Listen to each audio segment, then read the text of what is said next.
최근에 이제 쇼츠 릴스를 보다가 예전에 들었던 노래이기는 한데요, 유독 귀에 꽂히는 가사의 노래가 있었습니다. 순식간에 지나가는 노래이기는 한데요, 가사가 이렇습니다. 누구보다 빠르게 남들과는 다르게. 요거 한 소절이었어요. 누구보다 빠르게 남들과는 다르게. 아마 아시는 분들 계실 거예요. 순식간에 지나가는 찰나의 가사였지만 이 한마디가 제 머릿속에 그리고 제 마음속에 좀 남아있더라고요. 왜 그럴까? 누구보다 빠르게 남들과는 다르게라는 이 한마디가 왜 남을까 생각을 해보니까요, 우리의 인생, 우리가 원하는, 우리가 바라는 인생의 모습과 속도가 딱 이 한마디 안에 들어가는 것 같더라고요. 누구보다 빠르게 성장해서 성공하고 싶죠. 남들과는 다르게 조금 더 편한 길, 예쁜 길, 아름다운 길, 두 글자로 꽃길이라고 하죠. 그런 길만 걷고 싶죠. 그런데 현실은 어때요? 정반대일 때도 많습니다. 이따 없이 찾아오는 시련이 있거든요. 어려움이 있거든요. 고난이 있거든요. 오늘 말씀 본문의 표현을 빌리자면 이따금씩 찾아오는 인생에 가시가 있기 때문입니다. 이 가시들이 우리의 발목을 붙잡죠. 한참 치고 나가야 되는데 우리의 발목을 붙잡고 앞으로 나가지 못하게 합니다. 그래서 누구보다 빠르게 가고 싶지만 누구보다 느리게, 더디게 가는 것 같고, 빠르게 가는 것 같다가도 제동이 걸립니다. 브레이크가 걸리는 거죠. 남들과는 다르게 편하고 안정적인 방향과 모습을 원하지만 오히려 남들과는 유별나게 불편하고 어렵게 가기도 합니다. 다양한 가시들일 수 있을 것 같아요. 오늘 말씀의 바울처럼 육체의 연약함일 수도 있고요. 혹은 경제적인 문제, 취업, 만남, 학업, 인간관계, 결혼, 가정의 문제, 다양한 것들이 누구보다 빠르고 남들과는 다르게 가고 싶은 우리의 인생에 태클을 거는, 장애물이 되는, 방해물이 되는, 그래서 브레이크를 걸게 만드는 때가 분명히 있다고 합니다. 물론 신앙생활하는 저와 여러분들은 압니다. 이러한 가시가 우리에게 재수 없이 발생한 일, 혹은 누군가가, 보이지 않는 어떠한 존재가 우리를 골탕 먹이기 위해서 작정한 일이 아니라는 것은 알고 있습니다. 우리 인생 가운데 찾아오는 가시들은요, 허락된 것들이죠. 누가요? 하나님께서요. 우리의 인생의 주인 되시고 주관자 되시는 하나님께서 허락하셨기 때문에 우리 인생 가운데에는 다양한 모습의 가시들이 찾아오는 겁니다. 하나님이 허락하시지 않으면 결코 그러한 가시들이 찾아올 수가 없어요. 그리고 그 허락하심은 당신의 사랑하는 백성들이기에, 그 사랑하는 백성들에게 필요하기 때문에, 그리고 하나님께서는 사랑이신 아버지 되시기 때문에 우리가 각 사람이 감당할 수 있는 만큼의 가시만을 허락하신다라고 하는 거예요. 그럼 우리는 질문을 던져볼 수가 있습니다. 하나님은 왜 우리에게 이러한 가시들을 허락하시는 걸까요? 자, 오늘 말씀 12장 7절 말씀을 한번 다 같이 읽어보면 좋겠습니다. 함께 읽겠습니다. 시작.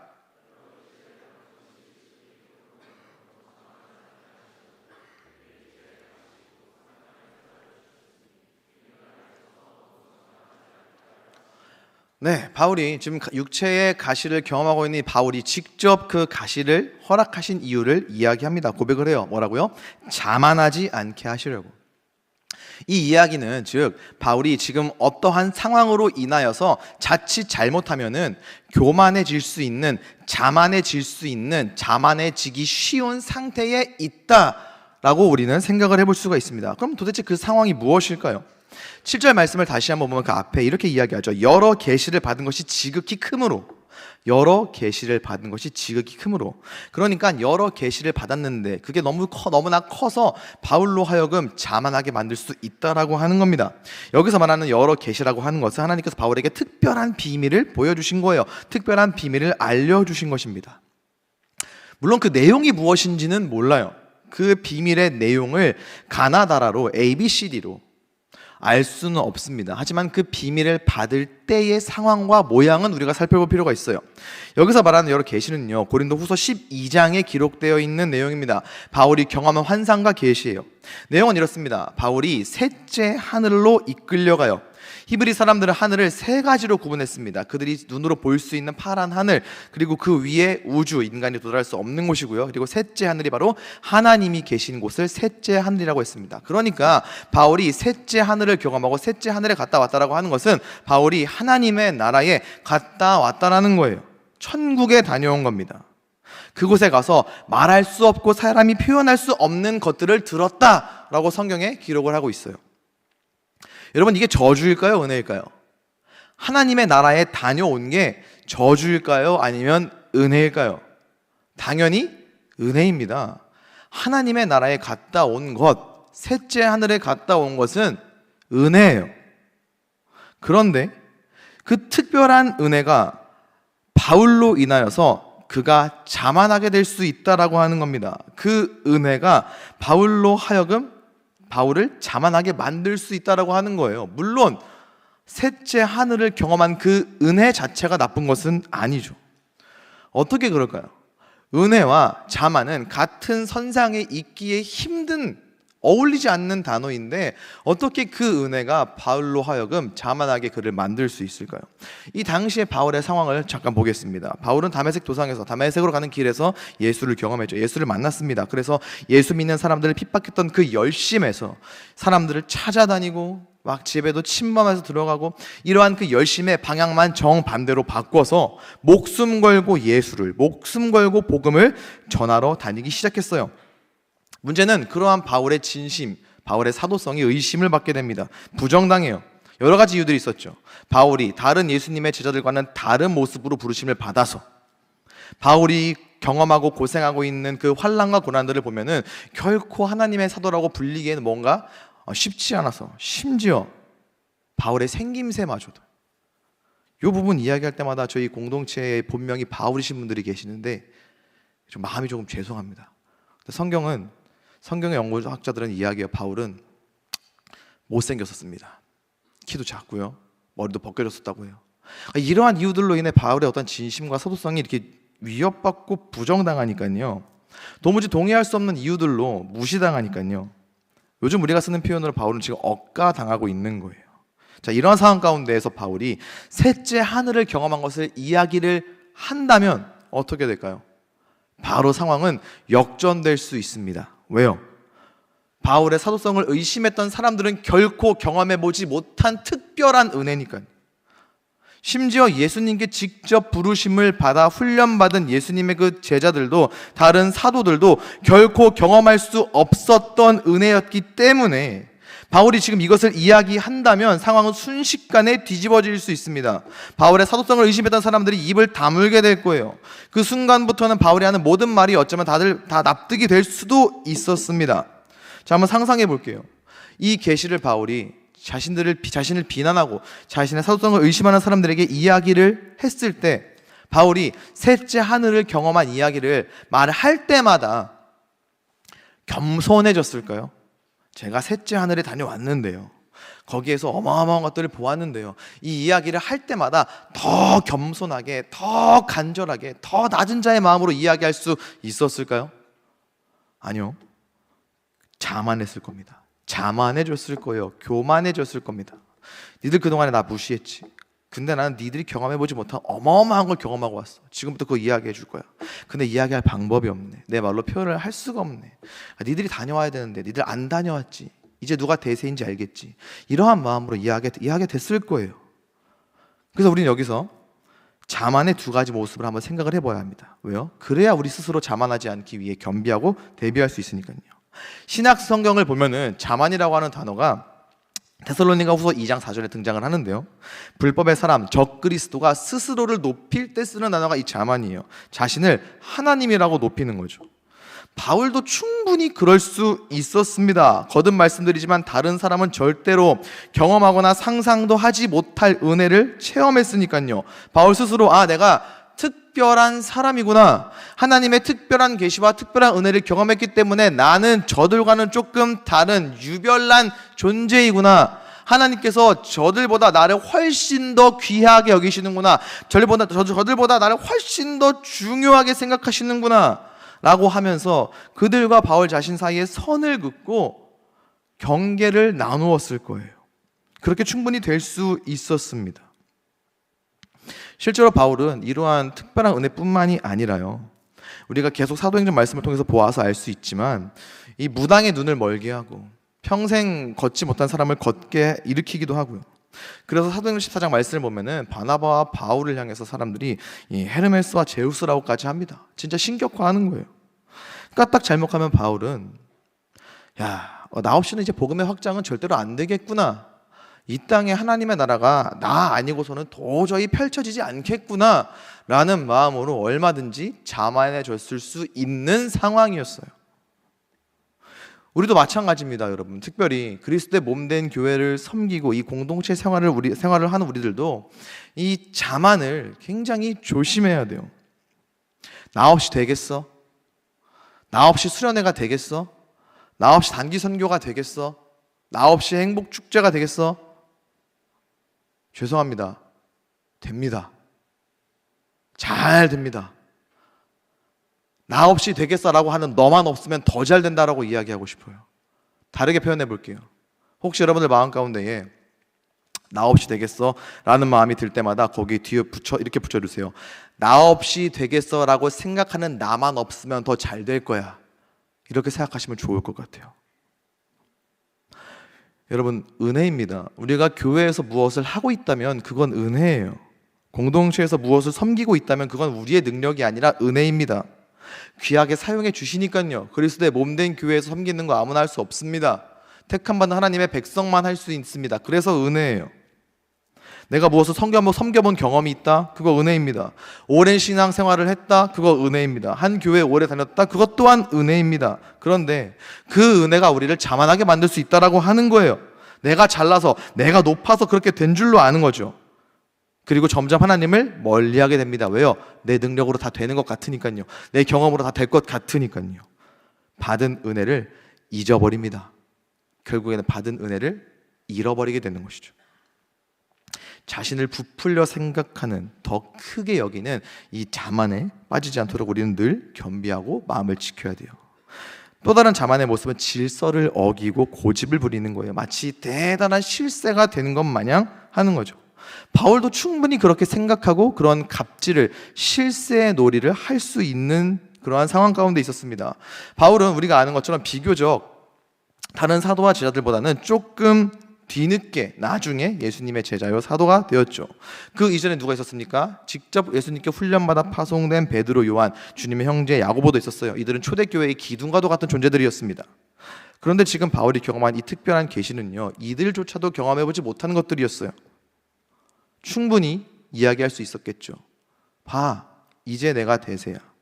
하나님이 이제 나한테만 이런 거 보여주시잖아. 내가 실세야. 너희들 누구 말을 들어야겠니? 누구 중심으로 상황이 돌아가야겠니? 라는 마음을 얼마든지 품을 수 있는 상황이었어요. 그 역시나, 바울 역시나 죄된 본성을 가지고 있는 사람이었으니까요. 그래서 하나님께서 가시를 허락하신 것입니다. 바울, 오늘날 우리들, 당신의 사랑하는 자녀들이, 사랑하는 우리가, 아들을 내어주기까지 사랑하는 우리가 자만에 빠지는 것을 도저히 볼 수 없으시니까요. 우리가 자만에 빠지는 게 꼴 보기 싫어서가 아니라 안타깝고 속상하셔서요. 그래서 우리에게 자만해지지 말라고 가시를 허락하시는 겁니다. 바울은 이것을 놓고 기도했어요. 자, 고린도후서 12장 8절 말씀 한번 다 같이 읽어보겠습니다. 시작.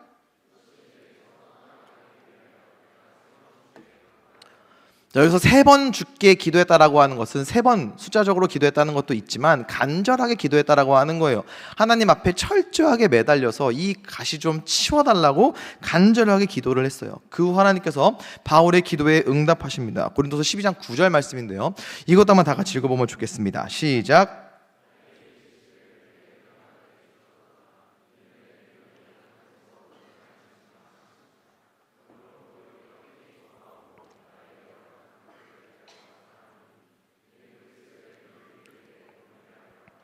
네, 하나님께서 뭐라고 응답하십니까? 내 은혜가 너에게 족하다. 내 은혜가 너에게 족하다. 너 이미 은혜 많이 받았다. 다르게 표현해 볼게요. 그 가시가 너에게 은혜다라는 거예요. 그 가시가 너에게 은혜야. 가시가, 너가 치워버리고 싶었던 그 가시가 너에게 그대로 있는 게 은혜야 라는 거예요. 역시나 이 가시, 고난, 어려움, 환난과 은혜는 같은 선상에 있기에는 조금 어려운 단어라는 생각이 듭니다. 근데 어떻게 이 가시가 은혜가 될 수 있을까요? 고난과 환난과 역경과 어려움과 연약함이 어떻게 은혜가 될 수 있을까요? 먼저 우리는 여기에서 하나님의 어떠하심을 기억해야 합니다. 하나님 어떤 분이시죠? 하나님은 좋은 것 주시는 하나님 아버지 되시는 분이십니다. 구하는 대로 주는 아버지는 좋은 아빠가 아니에요. 성경은 그 어디에서도 너희 하나님 아버지는 구하는 대로 주는 아버지다라고 이야기하지 않습니다. 좋은 것 주시는 분이라고 성경은 분명하게 이야기를 해요. 좋은 아버지, 좋은 아빠는요, 구하는 대로 주는 아빠가 아니라 자녀에게 무엇이 좋은지를 알고 그 좋은 것을 주는 아빠가 좋은 아빠, 좋은 아버지죠. 내 은혜가 너에게 족하다. 가시가 그대로 있는 게 은혜다. 내가 너에게 허락한 가시가 너에게 좋은 것이다 라고 하나님께서 지금 말씀하시는 거예요. 그리고 이럴 때에 가시가 은혜가 될 수 있는 이유는 그 가시를 허락하신 하나님은 항상 좋은 것 주시는 아버지 되시기 때문이에요. 자, 가시가 이 바울에게, 나아가 오늘날 저와 여러분들에게 하나님께서 허락하신 필요가 좋은 것이라면 그 가시가 우리로 하여금 어떠한 역할을 하기에, 우리 인생 가운데 가시가 어떻게 작용을 하기 때문에 그럴까요? 우리로 하여금 무엇을 하도록 만들기 때문 아니겠습니까? 자, 고린도후서 12장 7절 하반절에 보면은요, 내 육체의 가시 곧 사탄의 사자를 주셨으니 이는 나를 쳐서, 이는 나를, 이 가시가 나를 쳐서 자만하지 않게 하려 하심이라. 여기서 쳐서라고 하는 단어가 이 원어로 보면은 주먹으로 때린다 라는 의미를 갖고 있다고 합니다. 그러니까 육체의 가시가 바울을 주먹으로 치듯 강하게 쳐서 자만하지 않게, 교만하지 않게, 겸손하게 낮춘다라고 하는 거예요. 가시가 바울로 하여금 겸손할 수 있도록, 그가 겸손하도록 그의 인생 가운데에서 작용하기 때문이라는 거죠. 자, 만약에 육체의 가시가 없는 바울은 어땠을까요? 한번 상상해 봅시다. 육체의 가시가 없어서 건강한 상태에서 특별한 은혜를 경험한 바울, 사도로, 선교사로 걸어온 바울의 삶을 우리는 알죠. 그 누구보다 육체적인 강함, 건강함이 필요했을 것입니다. 먼 길을 걸어가고 배를 타야 했었으니까요. 그리고 지난주에 말씀을 들어서 알겠지만 돌에 맞기도 했어요. 맷집도 좋아야 합니다. 그런 상황 가운데에서 육신의 강건한, 강한 육체를 소유하고 있었다면 바울은 하나님을 의지하지 않았을 거예요. 자신의 힘과 자신의 경험과 능력과 자기에게 주어진 것, 사실은 그 모든 것들조차도 다 은혜였으나 자신의 것이라고 착각하고 그것들만을 의지하면서 사도라고 살아왔을지도 모릅니다. 그래서 가시는요, 바울로 하여금 나아가 이 말씀을 받는 저와 여러분들을 겸손하게 해요. 하나님은 겸손한 자의 하나님, 낮은 자의 하나님이십니다. 시편 138편 6절 말씀을 한번 다 같이 읽어보겠습니다. 시작.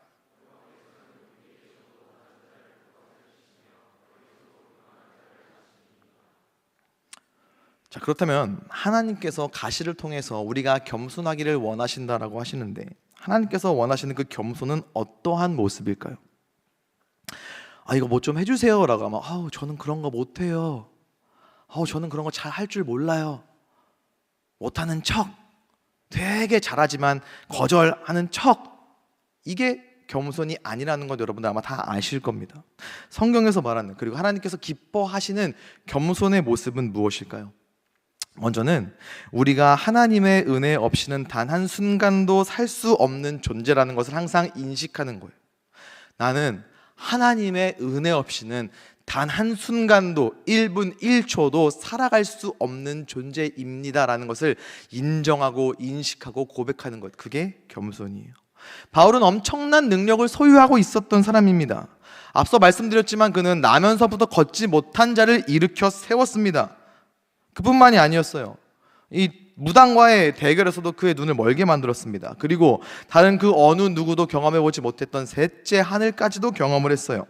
이쯤 되면 바울은요, 스스로를 하나님급으로 여겼을지도 몰라요. 여기게 됐을 수도 있습니다. 앞서 말씀드렸지만 바울 역시나 우리와 같은 죄된 본성의 사람이었으니까요. 그런 바울에게 하나님께서는 이 육체의 가시를 통해서 네가 셋째 하늘에 다녀왔다 할지라도 너는 여전히 죄된 본성의 한 사람이다. 그 하늘 높은 곳까지 갔다 왔지만 너는 저들과 동일하게 이 땅을 밟고 살아가는 사람이다. 그러한 존재다라는 것을 알게 하신 거예요. 바울이 자만함으로, 교만함으로 이 선을 넘을까봐 하나님께서 그 안전선을 직접 그어주신 것입니다. 이 육체의 가시를 통해서요. 그래서 바울은 기도할 수 있었어요. 그래서 바울은 기도할 수밖에 없었어요. 그래서 바울은 기도로 하나님만을 의지할 수 있었고, 그래서 하나님의 더 큰 일하심을 경험할 수 있었습니다. 둘째로 하나님께서 기뻐하시는 겸손의 모습은요, 하나님이 세우신 권위에 순종할 줄 아는 겁니다. 바울의 선교 여행 여정을 보면은 그가 예루살렘의 사도들에게 반복적으로 가는 것을 볼 수가 있어요. 큰 능력을 행했고 아무나 경험할 수 없는 특별한 은혜를 경험했지만 예루살렘 교회에 가서 사도들에게 자신의 권위를 인정받고 승인받는 거예요. 복음을 위해서, 하나님의 나라의 확장을 위해서 세우신 권위를 존중할 줄 아는 사람이었습니다. 제가 이 부분에서 잠시 상상을 좀 해봤습니다. 만약에 제가 셋째 하늘에 다녀왔다면 나는 과연 어땠을까? 저는 권위에 순종 안 했을 것 같아요. 목사님께서 뭐 좀 해라 그러면은, 근데요 목사님, 셋째 하늘 가보셨어요? 거기 뭐 있는지 아세요?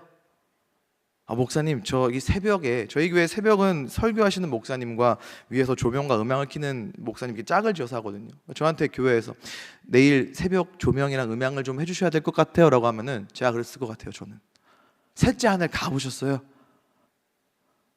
안 이 설명을 하고 싶은데 이게 뭐라 할 말이, 다녀오시고 이야기하세요. 저보고 뭐 하라고요? 되게 싸가지 없게, 예의 없게, 저는 권위에 순종 제가 안 했을 것 같아요.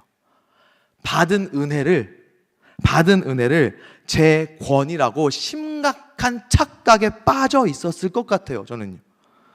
하나님 그런 사람을 결코 기뻐하지 않으십니다.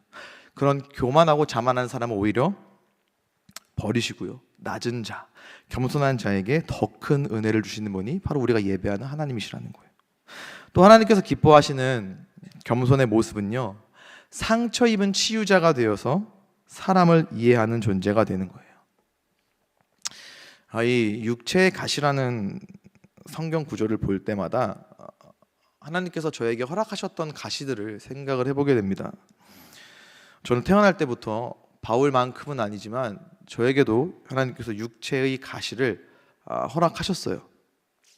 초등학교 때 어느 날 무릎을 구부렸다 폈다 하는데 무릎에서 뚝뚝뚝뚝 소리가 나는 거예요. 구부렸다 펼다 할 때마다 뚝뚝뚝. 어린 마음에 나는 특별한 존재구나. 태어날 때부터 뭔가 신비롭게 태어났구나. 여러분들 그거 아세요? 가만히 있다 보면 삐 소리 들리는 거 아세요? 저는 그게 저에게 보내는 누군가의 시그널인 줄 알았어요. 변신할 때가 된 건가? 그래서 괜히 막 산에 올라가가지고 이렇게, 그랬다가 내려오기도 하고 아무 일도 없네, 아직 아닌가 보다. 그래서 제 몸에 특별한 능력이 있는 그러길 바랬던 것 같아요. 근데 어머니께서 그걸 아시고 이제 저를 병원에 데려가시더라고요. 병원을 왜 가? 나는 특별한데. 병원을 가는 거예요. 근데 병원에서 저를 보더니 얘는 큰 병원 가야 된다고. 90년대 큰 병원이면 좀 이제 심각해집니다. 여기 작은 병원에서는 알 수 없으니까요. 그래서 큰 병원을 가래요. 갔습니다. 이만한 기계에 들어가가지고 2시간 동안 누워서 사진을 찍었어요. 의사 선생님이 이제 나중에 이야기를 해주시는데 선천성 기형이래요. 제 무릎이. 그러니까 태어날 때부터 기형으로 태어난 거죠. 그러고 나서 이제 초등학교 6학년 겨울에 이제 피구하다가 무릎이 잘못돼가지고 그때부터 그 다음에 여름까지 목발과 무릎의 다리 한쪽에 의료 보조 장치를 착용하고 다니게 됐어요. 근데 의료 보조 장치를 다리에 차고 교복 바지를 입으면은 그 의료 기기가 이렇게 벨크로로 붙어 있는데 이게 조금씩 풀리거든요. 다리가 한쪽 다리는 그냥 일반 사람 다리인데 한쪽 다리는 코끼리 다리처럼 보이는 거예요. 그러니까 이제 그때부터 제 별명이, 죄송합니다, 있는 사실 이야기해야 되니까요, 제 별명이 육반 다리병신이었어요. 야, 육반 다리병신이다, 다리병신 지나간다. 반별 축구 시합 하면은 야, 제가 나오면 되겠네, 전 다리가 3개잖아, 이런 이야기를 막 들으면서 막 다녔어요. 그러니까 중학생, 사춘기, 어떤 육신의 가시, 방황하고 탈선하고 뭔가 이렇게 어긋나게 최고의 환경이었죠. 그래서 박정하고 어머니에게 이야기했습니다. 엄마, 혹시 나 임신했을 때 약 뭐 잘못 먹은 거 있어? 모진말을 던졌죠. 그리고 모지게 혼났습니다. 감기약 한 번 못 먹어봤다고 엄청 혼났어요. 밤에 잠을 자면은요 맨날 이런 꿈을 꿔요. 다리가 한쪽만 자라요. 그래서 제가 이렇게 걸어요. 다리가 안 움직여요. 그래서 막 도망가야 되는데 어딜 붙잡고 기어가는 맨날 이런 꿈을 꾸는 거예요. 하나님은 왜 저를 이렇게 태어나게 하셨나요? 저 그때까지 한 번도 11조 삥땅 친 적 없거든요. 그 이후에는 있는데 그때까지는 정말 성실하게 11조 했어요. 헌금도 잘했습니다. 저 심지어 믿지 않으실 수 어린이 성가대도 했어요. 음치인데 빵긋빵긋 웃으면서 교회에서 하는 글짓기 대회도 매번 나갔어요. 상도 받았어요. 할 수 있는 거 다 했어요. 근데 왜? 하나님 왜? 저는 왜 이렇게 태어났어요? 저희 집 기독교 명문 집안입니다. 안 믿는 사람이 몇 명 없어요. 근데도 저는 이렇게 태어난 거예요. 하나님 왜요? 왜요? 왜요? 왜요? 저희 집 교회 안 갈 수도 있어요, 하나님.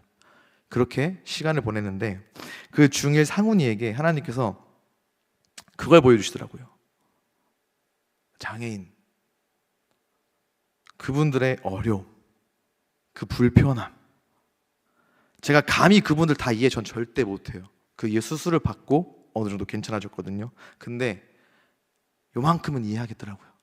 사람들이 바라보는 시선이 얼마나 아픈지, 사람들이 바라보는 그 시선이 얼마나 자존감을 무너뜨리는지, 세상이 연약한 사람들이 살기에는 여전히 불편한 게 많고 힘들고 그래서 배려가 필요하다는 것을 그때 뼈저리게 느꼈습니다. 그 이후로는 몸에 불편함을 가지고 계신 분들을 바라보는 제 시선이 달라지더라고요. 상처 입은 치유자라는 단어를 이야기하면 우리 자연스럽게 예수님을 생각할 수가 있습니다. 참 하나님이신 동시에 참 사람으로 이 땅에 오셨죠. 그냥 사람이 아니었습니다. 예수님은 고난의 사람이었어요. 인간의 모든 약함과 연약함을 짊어지셨습니다. 그래서 우리를 누구보다 잘 이해하시죠. 그 누구보다 우리를 긍휼히 여기실 수 있는 분이십니다. 사람으로 태어났어요. 가난한 집에서 영아, 유아, 어린이, 청소년, 청년의 시간을 지냈습니다. 저와 여러분들 같죠. 정확히 알 수는 없으나 성경에 예수님의 아버지가 어느 순간 사라집니다. 아마도 일찍 죽었을 것으로 추측해요. 그러면 가정의 무거운 짐도 짊어지셨을 수도 있겠죠. 왜요?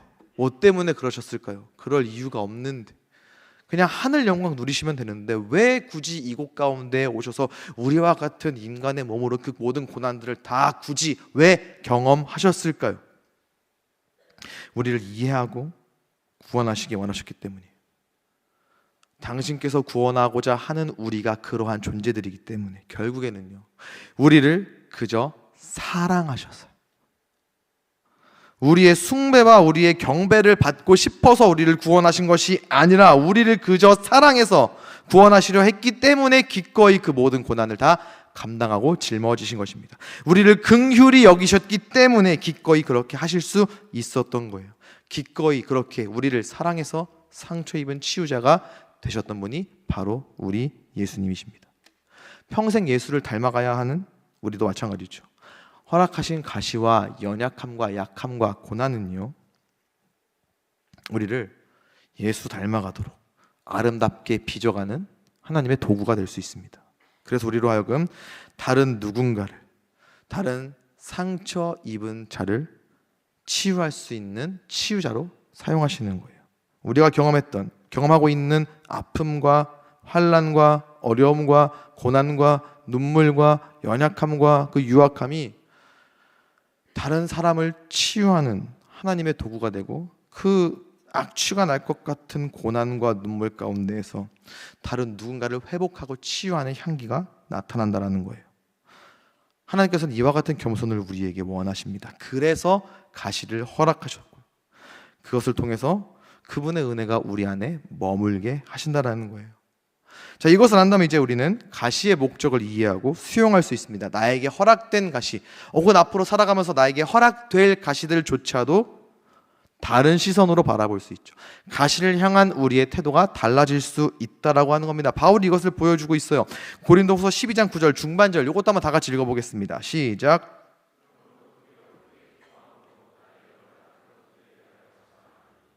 가시를, 연약함을 기뻐하고 자랑한대요. 사실 말씀을 보셔서 아시겠지만 바울이 처음부터 이 가시를 기뻐하고 자랑했던 것은 아닙니다. 8절 말씀에서 우리가 읽었던 것처럼 바울은 이것이, 이 육체의 가시가 떠나가기를 기도했어요. 3번이나요. 자, 바울이 육체의 가시가 떠나가기 위해서 3번 기도했던 것은 자연스럽게 우리로 하여금 예수님의 기도를 떠올리게 합니다. 예수님도 십자가가 지나가기를 3번 간구하셨어요. 그 3번의 기도 끝에 예수님께서는 그 십자가를 감당하시기로 하셨습니다. 왜요? 그것이 하나님 아버지의 뜻이라는 것을 아셨기 때문에. 십자가로 가는 길에서 채찍질과 조롱과 모욕과 십자가에서의 찔림과 으깨짐, 이것이 결국 하나님의 일하심의 통로요, 방법임을 깨닫고 받아들이신 거예요. 이와 같은 예수님의 낮아지심, 그 어떠한 존재보다도 더 낮아지심, 그 죽으심 안에서 무엇이 나타났습니까? 부활의 능력이 나타났어요. 하나님의 일하심이 나타났습니다. 주님의 가장 낮아지심, 온 인류 가운데에서 그 누구보다 가장 철저하게, 처절하게, 가장 깊고 낮은 자리에, 그 낮아지심 가운데에서 하나님의 그 큰 능력이 나타난 거예요. 가장 낮은 자리에서 하나님의 능력이 가장 크게 나타난 거예요. 역설이죠. 역설의 은혜죠. 바울이 이것을 깨달았어요. 그래서 가시의 가치를 인정하고 받아들일 수 있었던 것입니다. 예수님께서 그러셨던 것처럼요, 자신의 연약함 안에서 하나님의 능력이 온전해진다는 것을 깨닫게 된 거예요. 가시로 인하여서 바울 자신이 찔리고 아픔을 당하는 것이 오히려 하나님의 은혜의 도구가 된다라는 것을 이가 깨달았기 때문이에요. 그 이전에는 그래서 가시가 하나님의 무관심이고 수치고 부끄러움이었으나 이제는 오히려 하나님의 능력이 온전케 되는, 하나님께서 당신의 그 능력을 온전케 하시는 풍족하고 충만한 은혜라는 것을 깨달았기 때문에 이제는 내가 이것들을 기뻐하고 자랑한다라고 담대하게 믿음으로 고백할 수 있었던 것입니다. 3번 기도했으나 가시가 주는 유익과 가시를 통하여서 하나님께서 어떻게 일하실지를 깨달았기 때문에 떠나가지 않았다 할지라도 도리어 기뻐하고 자랑한다라고 한 거예요. 약함을 기뻐하고 자랑하는 거, 여러분 이거 세상에서 보면은요 말도 안 되는 일이죠. 왜요? 우습게 보잖아요. 세상은 우리를 우습게 보잖아요. 우리의 연약함을 오픈하는 게 세상에서는 약점거리가 되잖아요. 취업 면접 보실 때 약함 이야기 하십니까? 제가 저희 교회 면접 볼 때 저는 말을 더듬어요, 이런 이야기 했을까요? 제가 잘할 수 있는 것 이야기했겠죠. 세상은요 약점을 이야기하라고 하지 않아요. 강점을 이야기하려고 합니다. 강점을 자랑하라고 해요. 그래야 무시당하지 않으니까요. 강점을 이야기해야 사람들이 좋게 봐주니까요. 강함을 자랑해야 사람들이 우러러 보니까요. 사람들이 칭송해 주니까요. 근데 여러분, 그리스도인은 그 강함, 사실은 그 강함도 하나님의 은혜죠. 그 강함을 자랑하면서 사람들에게 우러름을 받아야 되는 존재인가요? 그리스도인이요? 사람들의 부러움을 받아야 되는 존재인가요? 사람들의 칭송을 받아야 되는 존재인가요? 아닙니다. 약하더라도요, 약점이 있다 하더라도요, 약함이 있다 하더라도요, 그 약함을 통하여 일하시는 하나님, 결국에는 약함을 자랑하는 것으로 주님을 높일 수 있고 영광 돌릴 수 있는 사람들이 바로 저와 여러분이라는 거예요. 그래서 믿는 사람들에게는 이따금씩 인생 가운데 허락되는 가시가 저주가 아니라 오히려 하나님께 영광 돌리고 온 땅 가운데에, 온 열방 가운데에 하나님의 위대하심과 하나님의 능력을 보여줄 수 있는 축복의 통로가 될 수 있다라고 하는 겁니다. 그렇게 살아갈 수 있는 존재가 바로 저와 여러분 그리스도인들이라는 거예요. 그래서 고린도후서 12장 10절 말씀 이렇게 기록을 하고 있네요. 다 같이 읽어보겠습니다. 시작.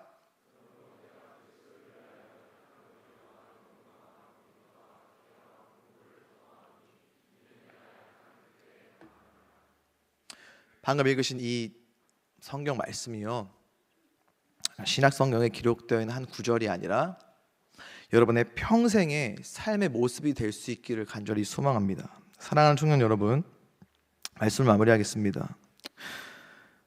우리가 평생 닮아가야 할 예수님의 삶은요, 그분의 인생은요, 약함의 삶이었어요. 참 하나님이셨지만 참 사람이셨습니다.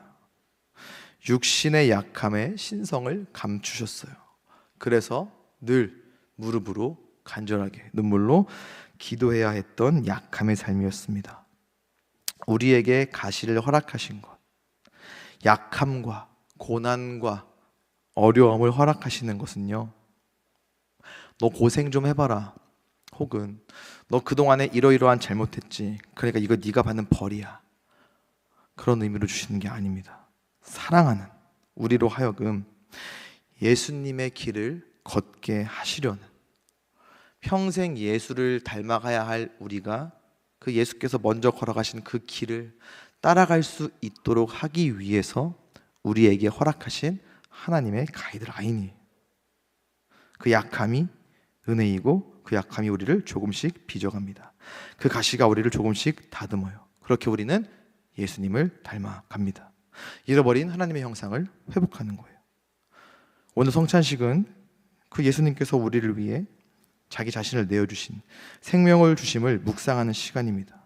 그 예수 그리스도 안에서 우리의 약함이, 우리의 가시가 더 이상 수치나 부끄러움이 아니라 하나님이 드러나고 예수가 드러나는, 우리의 삶을 통하여서, 그 가시를 통하여서 예수가 더 선명해지는 우리의 자랑이요 기쁨이 될 수 있기를 우리 주 예수 그리스도의 이름으로 간절히 축원합니다.